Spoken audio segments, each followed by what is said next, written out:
ഇവിടെ നല്ല മനുഷ്യനാ, അതുറപ്പാ. അതിലെന്താ സംശയിക്കാനിരിക്കുന്നത്? അന്ന് എന്നെ കണ്ടപ്പോ ആദ്യം നന്നായിട്ട് തന്നെയല്ലേ പെരുമാറിയത്?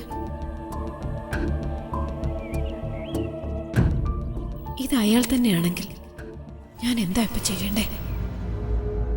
ബഹളം വെക്കണോ? അത് ഇവിടെ എല്ലാവർക്കും വിഷമമാവില്ലേ? ഞാനെന്തിനാ ഇപ്പൊ അങ്ങനെ ചിന്തിക്കുന്നേ? എന്റെ ജീവിതം നശിപ്പിച്ച ആളല്ലേ. തകരട്ടെ, എല്ലാം തകരട്ടെ. അമ്മയോടും ഭാര്യയോടും മകളോടും ഒക്കെ സമാധാനം പറയട്ടെ. എനിക്കെന്താ, തകരട്ടെ എല്ലാം. ഒരു പെൺകുട്ടി കാണാൻ വന്നിരിക്കുന്നു. ആ, പറഞ്ഞിരുന്നു, വരാൻ പറയൂ. ആ, കുട്ടി വരൂ, മുറിയിലേക്കിരിക്കാം.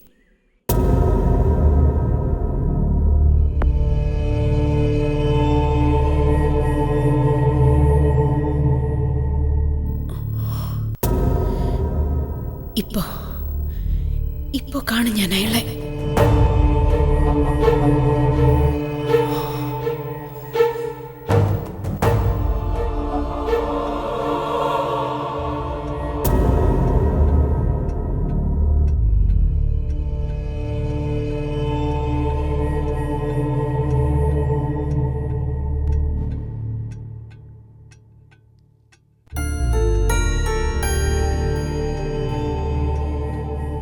ആരാ?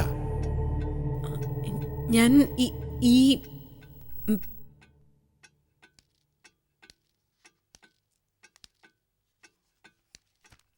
എന്താ കുട്ടി, പറയൂ. കുട്ടി തന്നെയല്ലേ കുറച്ചു മുമ്പേ വിളിച്ചത്? അതെ സർ. സാറ് യൂണിവേഴ്സിറ്റി കോളേജിലല്ലേ ജോലി ചെയ്യുന്നേ? അവിടെയാണോ പഠിച്ചത്? അല്ല, മുൻപെന്റെ ഫ്രണ്ട് അവിടെ പഠിച്ചിരുന്നു, 10 വർഷം മുൻപ്. ഞാൻ അവളെ കാണാൻ ഇവിടെ ഒരുപാട് തവണ വന്നിട്ടുണ്ട്. ഓ, ഇരിക്കൂ ഇരിക്കൂ.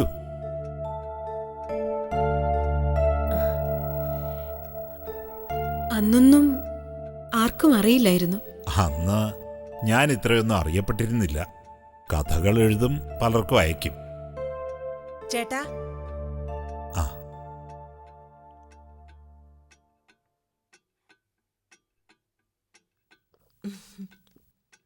ഗുളിക നാളത്തേക്കും കൂടിയേ ഉള്ളൂ. പുറത്തു പോകുമ്പോ വാങ്ങാൻ മറക്കരുത്. ഇവിടെ തന്നെ ഇരുന്നാണോ സാർ എഴുതാറുള്ളത്? അതെ. സത്യത്തില് ഇങ്ങനെ ഒരു അറ്റ്മോസ്ഫിയർ അല്ല ഞാൻ പ്രതീക്ഷിച്ചത്. എഴുത്തുകാരെന്നൊക്കെ പറയുമ്പോൾ ഒറ്റപ്പെട്ട വേറിട്ടൊക്കെ ചിന്തിക്കുന്ന.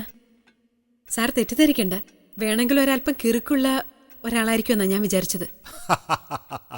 കുട്ടി പറയുന്ന പോലെയൊക്കെ ആവാം ചിലർക്ക്. ഞാനതിൽ തർക്കിക്കാൻ ആളല്ല. ഓരോരുത്തരും അവരുടേതായ സാഹചര്യങ്ങളിൽ നിന്ന് ആ കഥകൾ കണ്ടെത്തുന്നത്. എങ്കിൽ പിന്നെ കുടുംബവുമായിട്ട് ഇത്ര സന്തോഷത്തോടെ കഴിയുന്ന സാർ എങ്ങനെയാ ഇത്തരം കഥകളൊക്കെ എഴുതുന്നത്? എന്താ നിങ്ങളുടെ പേര്? മീര. എനിക്ക് ഒരമ്മാവനുണ്ട്, വക്കീലാണ്. സാറിനെ നേരിട്ട് കണ്ട ചിലപ്പോ പിച്ച് ചീന്തിക്കളയും. അഗ്നിപ്രവേശത്തിലെ പെൺകുട്ടിയെ ന്യായീകരിക്കുന്ന ഒരു അമ്മയെ സൃഷ്ടിക്കണമെങ്കിൽ ഭ്രാന്ത് വേണമെന്ന അദ്ദേഹത്തിന്റെ നിലപാട്. അമ്മാവന് പെൺമക്കളുണ്ടോ? ഇല്ല. എന്നാലേ ഇങ്ങനെ പറയാൻ പറ്റൂ. അമ്മാവൻ മാത്രമല്ല, മറ്റു പലരും. അങ്ങനെ ഒരു പെൺകുട്ടി ഒരാളുടെ കാറിൽ കയറില്ല. ഇരുട്ടായാലും മഴയായാലും ഒന്ന് അലറി വിളിക്കാൻ അവൾക്ക് തടസ്സമൊന്നും ഉണ്ടായിരുന്നില്ലല്ലോ.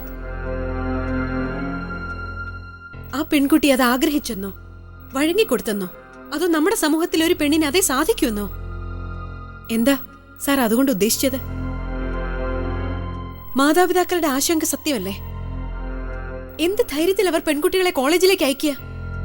കോളേജിൽ പോകുന്ന ഒരു തലമുറയെ മുഴുവൻ അഗ്നിപ്രവേശത്തിലൂടെ അടച്ച് ആക്ഷേപിച്ചില്ലേ സാർ?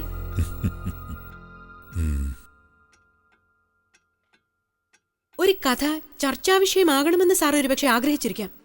പക്ഷേ അത് പലർക്കും വഴികാട്ടിയാണ്. അത് സാർ മറന്നു. കഥകൾ ഭാവനകളിൽ നിന്നും അനുഭവങ്ങളിൽ നിന്നും ഉണ്ടാകാം. അഗ്നിപ്രവേശത്തിൽ ഇത് രണ്ടുമുണ്ട്. ആ പെൺകുട്ടിയുടെ കഥ യാഥാർത്ഥ്യമാണെന്നാണോ? അതെ. അച്ഛാ, പറഞ്ഞു കൊടുക്കല്ലേ, ഓ. അമ്മമ്മ വരുന്നുണ്ട്. കേക്കില്ല, കുറെ നേരമായി എന്നെ ഇട്ട് ഓട്ടിക്കുക. എവിടെയാ കുട്ടി? എടാ വിശോ, ഇങ്ങോട്ട് വന്ന് ആ കാന്താരി. ആഹാ ആ, ആ. ഞാൻ നോക്കട്ടെ. ആ കിട്ടി കിട്ടി കിട്ടി. വാ വാ വാ, ഇവിടെ വാ. ആഹാ. മോളെ സത്യം മോള് പറഞ്ഞാ പോയി കുളിക്ക്. കേൾക്കില്ല. വാ പോയി ഇവിടെ, കുളിക്കും വാ. മോളെ. ചെല്ല് ചെല്ല്. നിന്നെ ഇന്ന് കുളിപ്പിച്ചിട്ടേ ഉള്ളു കാര്യം.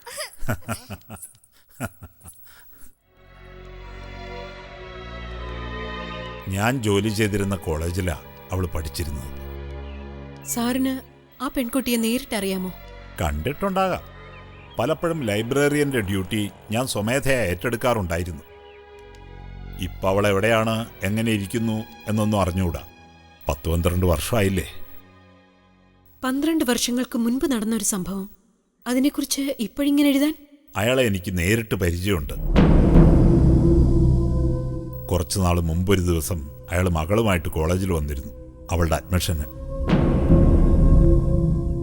അവൾ പിന്നെ ലൈബ്രറിയിൽ സ്ഥിരമായിട്ട് വരും. ചിലപ്പോൾ സംശയങ്ങൾ ചോദിക്കും. അലക്ഷ്യമായൊരു ചോദ്യമല്ല, സാഹിത്യത്തിലും ജീവിതത്തിലും അവഗാഹമുള്ള ചോദ്യം. അഗ്നിപ്രവേശത്തിലെ പെൺകുട്ടിയുടെ പ്രായത്തിൽ അയാൾക്കൊരു മകൾ. ആ ചിന്ത തന്നെയാ ഈ കഥ ഇപ്പം എഴുതാൻ എനിക്ക് പ്രേരണയായത്. ഒരു ദിവസം അവരുടെ കമ്പനിയുടെ 25ാം വാർഷികത്തിന് പ്രസംഗിക്കാൻ വേണ്ടി എന്നെ ക്ഷണിച്ചിരുന്നു. ഞാൻ പോയിരുന്നു. അവരന്ന് പ്രസിദ്ധീകരിച്ച ആ സോവനീറിൽ ഞാനൊരു ലേഖനം എഴുതിയിരുന്നു. ഞാനത് കുട്ടിക്ക് തരാം. കുട്ടി മുമ്പേ ചോദിച്ച പല ചോദ്യങ്ങൾക്കും ഉത്തരം അതിലുണ്ട്. എഴുത്തുകാരൻ ആരുടെ കൂടെ നിൽക്കണം, അയാളുടെ പ്രതിഷേധം ഒക്കെ. ആ കഥയിലെ പെൺകുട്ടിക്ക് പിന്നെന്തായിരിക്കും സംഭവിച്ചിട്ടുണ്ടാവുക? അന്ന് അവൾ തിരിച്ചു ചെന്നപ്പോൾ അവളുടെ അമ്മ അവളെ തല്ലി. വീട്ടിൽ നിന്ന് ആ അമ്മയും മകളും പുറത്താക്കപ്പെട്ടു. അത്രേ എനിക്കറിയാം.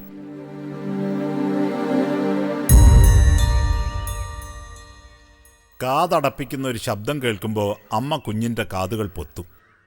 രൂക്ഷമായൊരു മണം വന്നാൽ മൂക്ക് പൊത്തും. അശ്ലീലമായൊരു കാഴ്ച കണ്ടാൽ കണ്ണും. ആ പെൺകുട്ടി കുഞ്ഞു തന്നെയായിരുന്നു. അവൾ അറിയാതെ അവൾക്ക് സംഭവിച്ചത് ആ അമ്മയ്ക്ക് തിരുത്താമായിരുന്നു. ഇനിയൊരു പെൺകുട്ടിക്ക് ഇങ്ങനെ ഒരു കാര്യം സംഭവിച്ചാൽ അവളുടെ അമ്മ തിരുത്തണം. അതായിരുന്നു അഗ്നിപ്രവേശത്തിലെ എൻ്റെ ഉദ്ദേശ ലക്ഷ്യം. അയാളെ തെറ്റ് ചെയ്ത ആ മനുഷ്യനെ സാർ വെറുതെ വിട്ടില്ലേ? ബോധപൂർവം? അല്ല, ഇനി ഞാനൊരു കഥ എഴുതും. അത് അയാളെക്കുറിച്ചാണ്. കടിഞ്ഞാണില്ലാത്ത കുതിരയെപ്പോലെ പായുന്ന അയാളുടെ മനസ്സിനെക്കുറിച്ച്. അശ്വമേധം എന്നാ അതിന് ഞാൻ ഇടാൻ ഉദ്ദേശിക്കുന്ന പേര്. അശ്വമേധം, അഗ്നിപ്രവേശത്തിന്റെ തുടർച്ച. കൊള്ളാം സാർ. അയാൾ ചതിച്ച ഒന്നല്ല, ഒരുപാട് സ്ത്രീകളുണ്ട് അയാളെ ചതിച്ചവരും.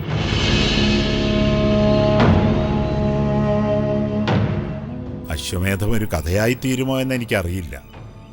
പക്ഷെ അത് അയാളുടെ ജീവിതമായിരിക്കും.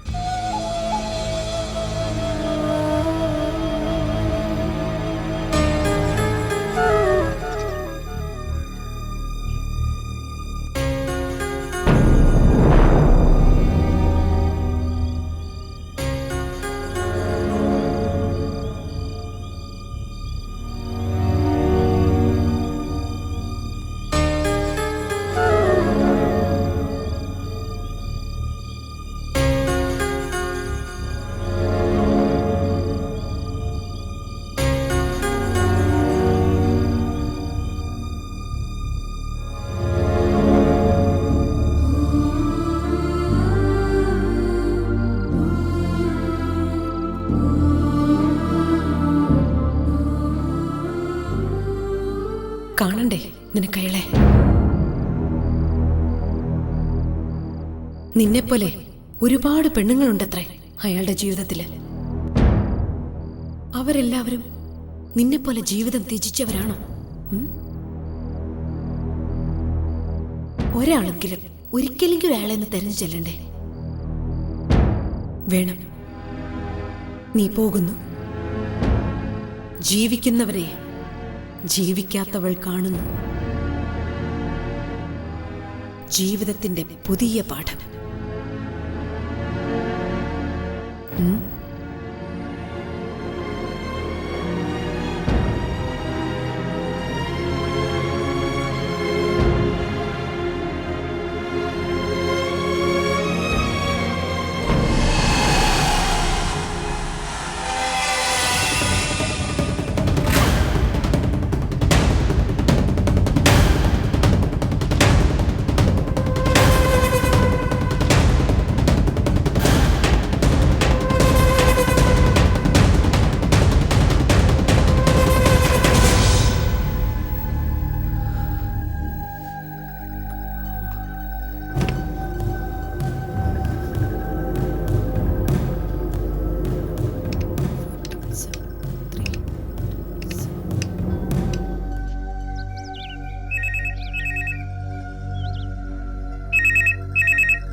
ഹലോ.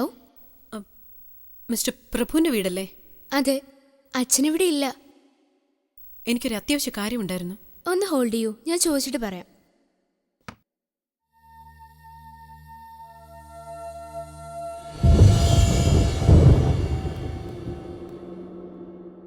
മമ്മി, പപ്പയ്ക്കൊരു കോൾ.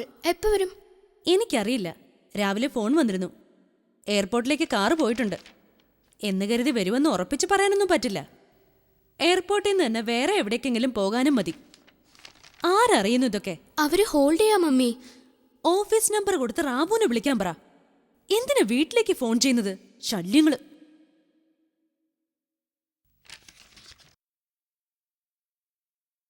Hello, excuse me. പപ്പയുടെ പ്രോഗ്രാംസ് അറിയില്ല. ഓഫീസ് കാര്യങ്ങൾ എന്തെങ്കിലും ആണെങ്കിൽ മാനേജറോട് പറഞ്ഞാൽ മതി. ഞാൻ നമ്പർ തരാം.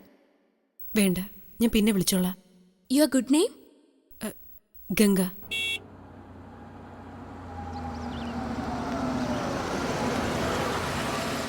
എക്സ്ക്യൂസ് മീ, പപ്പ വന്നു തോന്നുന്നു. ഒന്ന് വെയിറ്റ് ചെയ്യണേ.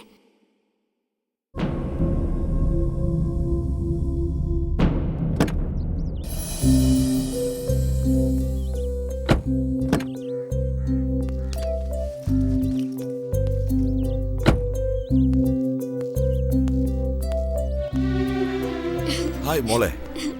എവിടെയായിരുന്നു പപ്പ? മണാലിയിലെ ഇപ്പോഴത്തെ ക്ലൈമറ്റ് വിട്ടുപോരാൻ തോന്നിയില്ല. നെക്സ്റ്റ് ടൈം നീ കൂടെ വരണം കേട്ടോ. ഓക്കെ? എനിക്ക് എക്സാം ഉണ്ട്. പപ്പയ്ക്ക് അതൊന്നും അറിയണ്ടല്ലോ. ആ പപ്പ, പപ്പയ്ക്കൊരു കോൾ ഉണ്ട്. കുറെ നേരെ ഹോൾഡ് ചെയ്യാ. ഒരു ഗംഗ. ഗംഗയോ? അതാരാ? ആ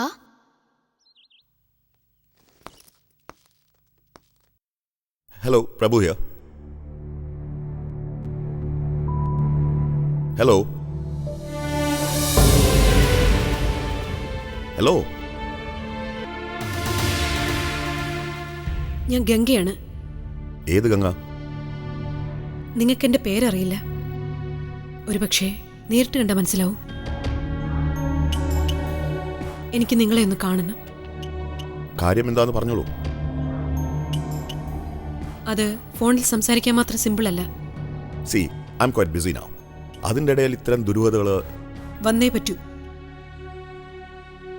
12 വർഷങ്ങൾക്ക് മുൻപാണ് നിങ്ങൾ എന്നെ കണ്ടത്. അന്ന് നിങ്ങൾ എന്നെ നിങ്ങളുടെ കാറിൽ കയറ്റിക്കൊണ്ടുപോയി.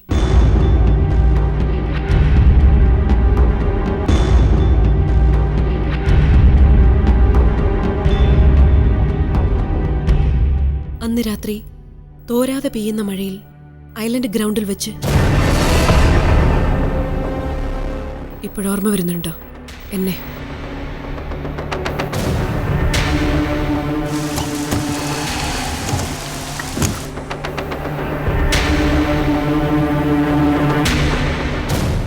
Hello, do you hear me? Yeah. എനിക്ക് അന്ന് നിങ്ങളുടെ പേരറിയില്ലായിരുന്നു. അറിയാവുന്നത് ആ കാറ് മാത്രം. പിന്നെ ഇപ്പോ കണ്ടെത്തി. ആ കാറ് നിങ്ങൾക്കിപ്പോഴും ഉണ്ടോ? ഉണ്ട്. അത് ഞാൻ ഉപയോഗിക്കാറില്ല. വീട്ടിൽ മറ്റുള്ളവര്. നിങ്ങളുടെ മകൾ യൂണിവേഴ്സിറ്റി കോളേജിലാണ് പഠിക്കുന്നല്ലേ? അതെ. ഞാൻ ഒരിക്കലും പ്രതീക്ഷിച്ചില്ല നീ വിളിക്കുമെന്ന്. അത് കഴിഞ്ഞതിന് ശേഷം ഞാൻ നിന്നെക്കുറിച്ച് ചിന്തിച്ചിട്ടേയില്ല. ഇപ്പോ നീ എവിടെയാണ്? നിന്റെ വിവാഹം കഴിഞ്ഞോ? കുട്ടികളുണ്ടോ?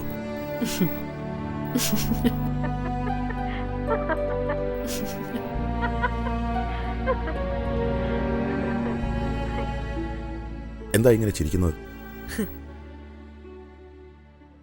എനിക്ക് നിങ്ങളെ കണ്ടേ പറ്റൂ. എപ്പോൾ, എവിടെ വെച്ച് അത് പറയൂ. വൈകുന്നേരം 5 മണിക്ക് അന്നത്തെ അതേ സ്ഥലത്ത് ഐലൻഡ് ഗ്രൗണ്ടിൽ.